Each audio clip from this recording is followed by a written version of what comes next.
Hello and welcome to another episode on Melv Underground. I'm Melv. Today we're underground and we're working on something that I broke a bit earlier. So this is the underground cellar where I do all my workshopping, and it has a window behind the camera which up until a few months ago was perfectly fine. And then I broke it.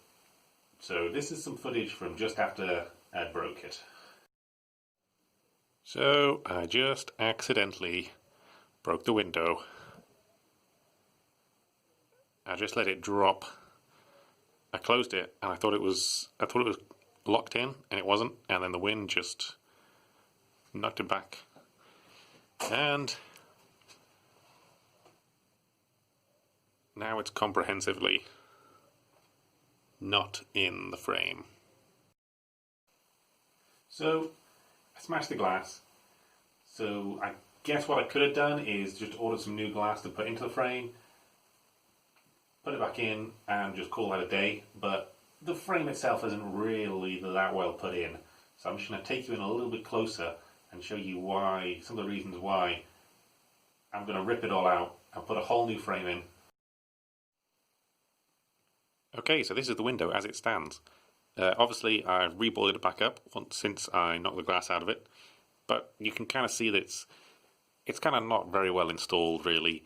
I mean, up at the top here, you can see where they kind of started filling it in with mortar and then got bored and just used foam across the whole thing. And that's the only thing between the inside and the outside, is just that strip of foam.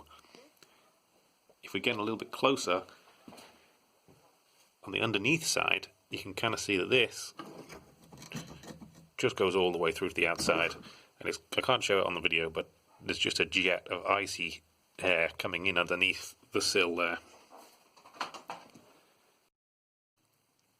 Okay, so that window is now open, and if we just take a look and see the outside, you can see it's not tidied up this foam as it's come out, and there's a slot here for seals that have never been put in, so the window's unsealed, so you get a lot of leakage around the outsides just through the frame. There's a load of greenery that needs clearing away. But yeah, altogether the frame's not been installed very well, and it's not really fit for purpose, so that's kind of contributed to the decision to just rip it out and start again. Okay, so I've got some ideas on design, so I'll bring out the trusty whiteboard and we'll have a look at what I've got in my head. Okay, so the design of window is going to be largely dictated by the 2 double glazing units I was able to get off eBay second hand for like a tenner. So we've got a small piece, long and thin, and then a larger piece like that. So that's basically going to be our kind of maker of the window, and we're going to have one frame around the small bit that's going to open out.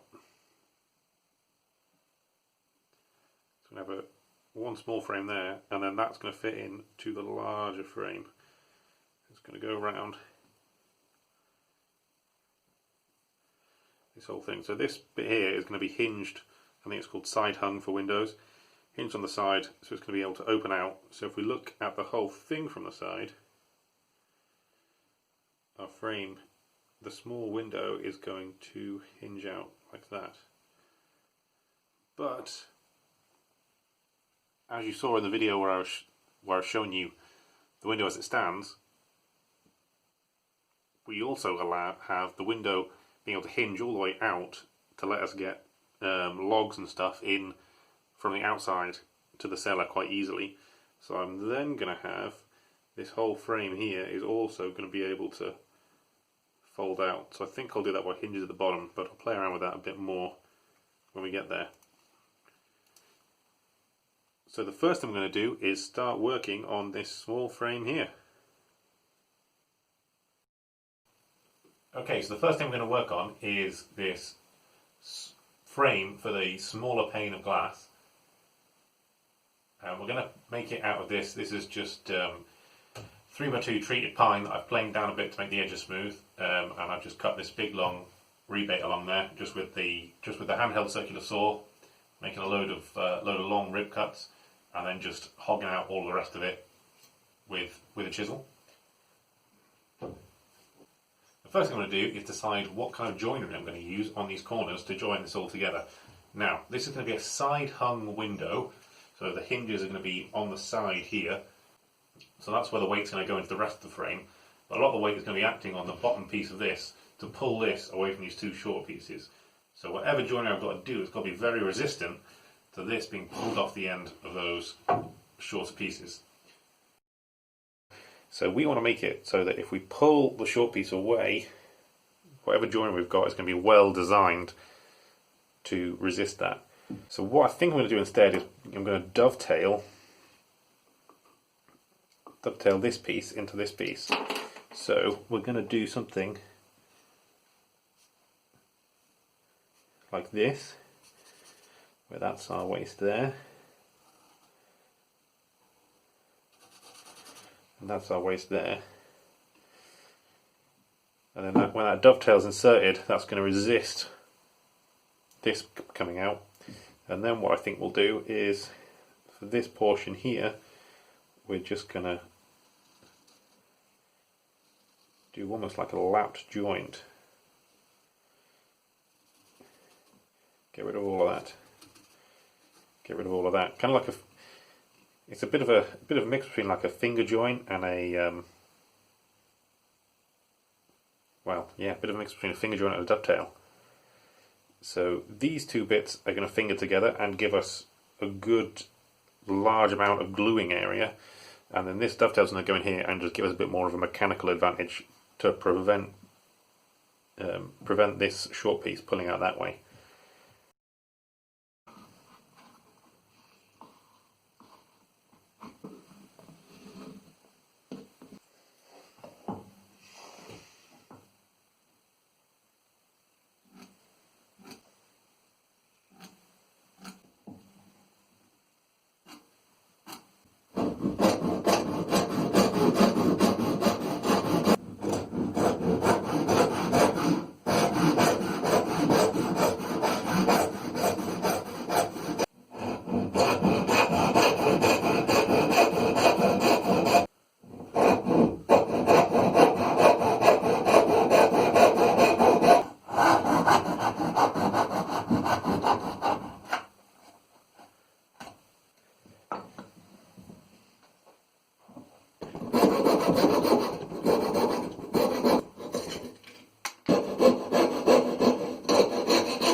Okay, so we've done the joinery, and as you can see, we fitted it into our small frame. And as a bonus, just to check that everything is of the right dimensions, which is a bit late, here it is with the small pane of glass. So that's the first bit of this project finished. We used some weird joinery, which possibly was a bit overkill, as is usual. So the next video in the series will be building the main frame, which will house our larger panel of glass and will also house the hinges and the space for this small frame to sit in. Thanks for tuning in. I'm Melv, this is Melv Underground, and I'll see you next time.